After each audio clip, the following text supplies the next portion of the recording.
From the Oklahoman newsroom, this is an OU update. I'm Jenny Carlson here with writer Ryan Aber covering all things Sooners. And today, Ryan, that means baseball and football because the two-sport star Kyler Murray got drafted on Monday night by the Major League Baseball Draft. Oakland A's at number 9. Very high draft pick. Lots of money involved. What do we know at this point about how this development in the baseball draft affects things on the football field? Well, from what Kyler Murray said last night in a conference call with primarily Bay Area media, he plans on playing football in the fall before he begins his baseball career. And I think it was pretty clear that there was an arrangement between the sides, between Kyler Murray's camp and his uncle and father, who are so involved. We know Scott Boras is going to be involved in this.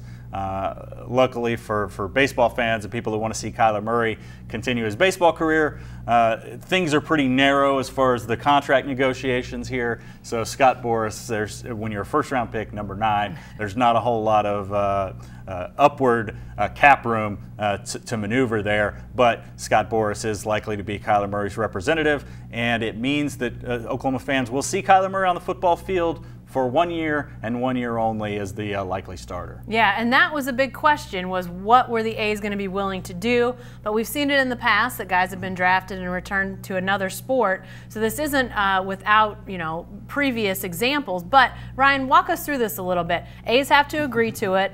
There's $4.8 million of signing bonus money that is on the table. How does this all work? Because obviously in football, you're risking injury. The A's have to know that. How does that all interplay? Well, the A's do have to know that, and let's remember that the A's are still run by Billy Beane and Moneyball, and the whole point of Moneyball at the time was taking advantage of market inefficiencies, and you can see where Kyler Murray, who Harold Reynolds last night on the show opened up with saying he would take Kyler Murray number 1 overall if he didn't play football. And I think the thought is on the Oakland side is we can take this risk and this gamble, and if it pays off, we've got a number 1 type of guy versus a number 9 type of guy. So they're going to do that. You would assume that Oakland would get insurance on that money, where if Kyler Murray were to get hurt this football season and not be able to continue his professional baseball career, or would be able to continue in limited fashion, that they would recoup some of that lost signing bonus money. And certainly you would imagine that there would be some insurance on the side of Kyler Murray as well for that, but especially with some of the NCAA regulations that have gone into effect over the last couple of years. But it's a risk for the Oakland side, but it's certainly a risk with a very high ceiling if it pays off.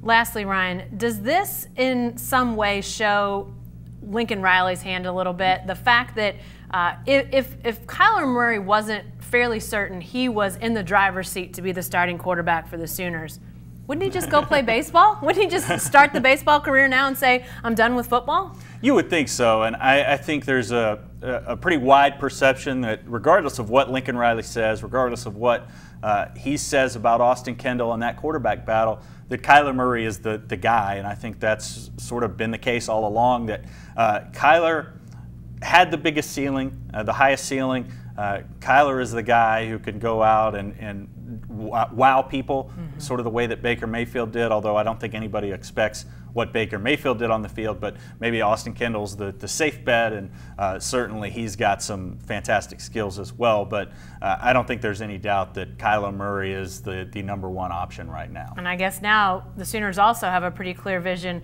of who they have to recruit, how many quarterbacks they're going to need to go out and get, because they've only got this limited window with Kyler Murray. Right, and next year it becomes a battle with, assuming Kyler Murray is the starting quarterback this year and then leaves, which everybody expects that to happen, you would have Austin Kendall, who will have had some experience as the backup. You will have had Tanner Mordecai, who's there this year from Waco, and then Spencer Rattler, who is their 2019 quarterback, who is thought of very, very highly, and they think he can come in and compete for that spot right away. So it'll be a heck of a quarterback battle a year from now, but it seems like, given everything that's happened over the past week, since we talked to Lincoln Riley in Tulsa, since the draft happened last night, that the likelihood is that Kyler Murray will be Oklahoma's starting quarterback in 2018 and for 2018 only. All right, lots to digest as we move ahead on this. Sooners have a caravan event later this week in Dallas, which Ryan will be attending. I'm sure this will be the talk of that caravan,